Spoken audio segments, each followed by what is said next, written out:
Elliott Forrest here in New York City with WQXR. There's a concert online, as is most everything these days, on Saturday, April 4th, 8 o'clock, to help raise some money for some artists in need. And some great artists are stepping forward to perform, including Emmanuel Axe, John Kimura Parker, Janae Bridges, and my guest, Rachel Barton Pine. Good to see you again. Great to be here. Or, well, I guess here. It's, Gosh, it's so, I feel you're like we have to here, alter our everyday language right now. right? Here is just home. Exactly. So, you're an active, very much in demand performer. Before we get to this concert on Saturday, it's like everyone else. Your whole schedule is just on hold, I guess, right? Yeah, went from being on the road continuously to everything evaporating in one fell swoop. Um, but I'm just lucky that I'm here in Chicago with my husband and daughter. My daughter's a very serious young musician. She's 8 years old and she studies voice and composing and violin. And so I've been able to practice with her. Well, she's very consistent. She's actually on her about 1150th day of practice in a row without missing a day. But normally she has to, sort of accommodate my schedule. I'll have a full day of master classes and interviews and rehearsals, and I'll be like, okay, we're going to get together at 9:30 p.m. and practice till 11 p.m. tomorrow, or something like that. And the next day it's going to be in the middle of the afternoon in some random slot. And now I can schedule my entire life around her practicing and whatever is the best time of day for her, and then do whatever else I'm going to do at the other times of day. So it's a real luxury from that perspective. Let me give out this website right away. It's called ourconcerts.live. It is Saturday, the 4th at 8 o'clock. What's going to happen? Well, I'm so honored to be with this great group of performers. We've got, just Anthony McGill, who's going to play his clarinet. We've got two of the world's greatest pianists, opera, harp.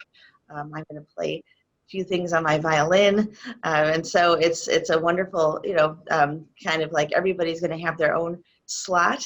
And the whole purpose is to raise money for artists, orchestra members whose entire livelihood has been put on hold, freelance musicians, everyone really struggling to keep going and make ends meet during this unprecedented time. And I'm so grateful that, like many people, I've been wanting to find a way to help. And this is just such a great opportunity to both help artists in need and also share my music with the public, which I've missed doing for the last few weeks. And probably for several more weeks or maybe months ahead. Let's hope it's shortened, but it's so hard to tell. The money for this particular concert, and unlike so many free things, there's actually a ticket that you need to buy for this, and you can give as little as $5 and see this concert. It's going to something that I've only become aware of in the last day or two, which is Artist Relief Tree.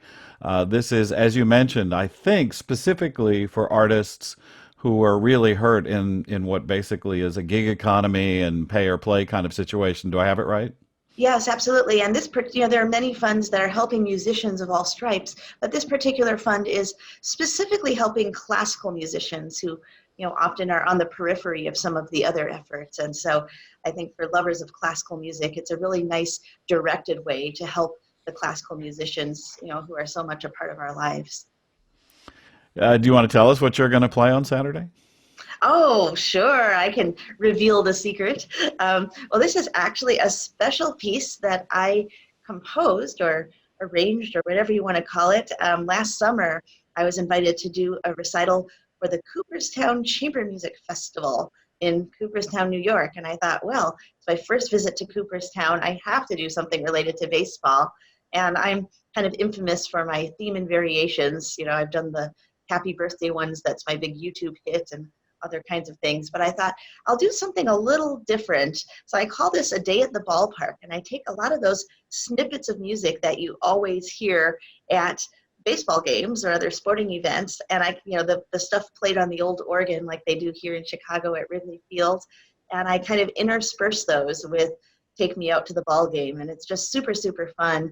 And this is or last week was supposed to be opening day, and we're missing the start of the baseball season and who knows how much of it. So I thought this was the perfect time to bring the baseball thing back.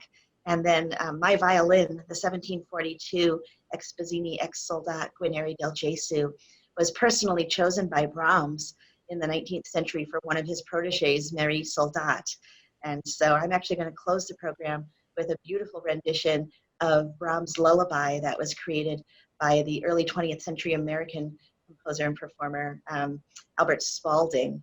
And so I think that'll be a really lovely, kind of going with Yo-Yo's hashtag of songs of comfort. There's nothing more comforting than a beloved lullaby. That is so cool. And I've often asked different performers because sometimes, as in your case, instruments are a couple of 100 years old. It seems like you really know the history and the background of your instrument.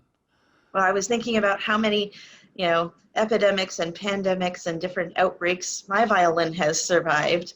Not that violins get infected, but it's seen a lot, and it carries on, and kind of puts things into perspective when you think about all the history that's gone down since this instrument was made, and kind of gives you a bigger sense of the longevity of art and of humanity. That is great. Once again, ourconcerts.live is where the concerts are going to be, and the money's going to the Artist Relief Tree violinist Rachel Barton Pine. Thank you so much for doing this, and thanks for help spreading the word. Thanks for having me on.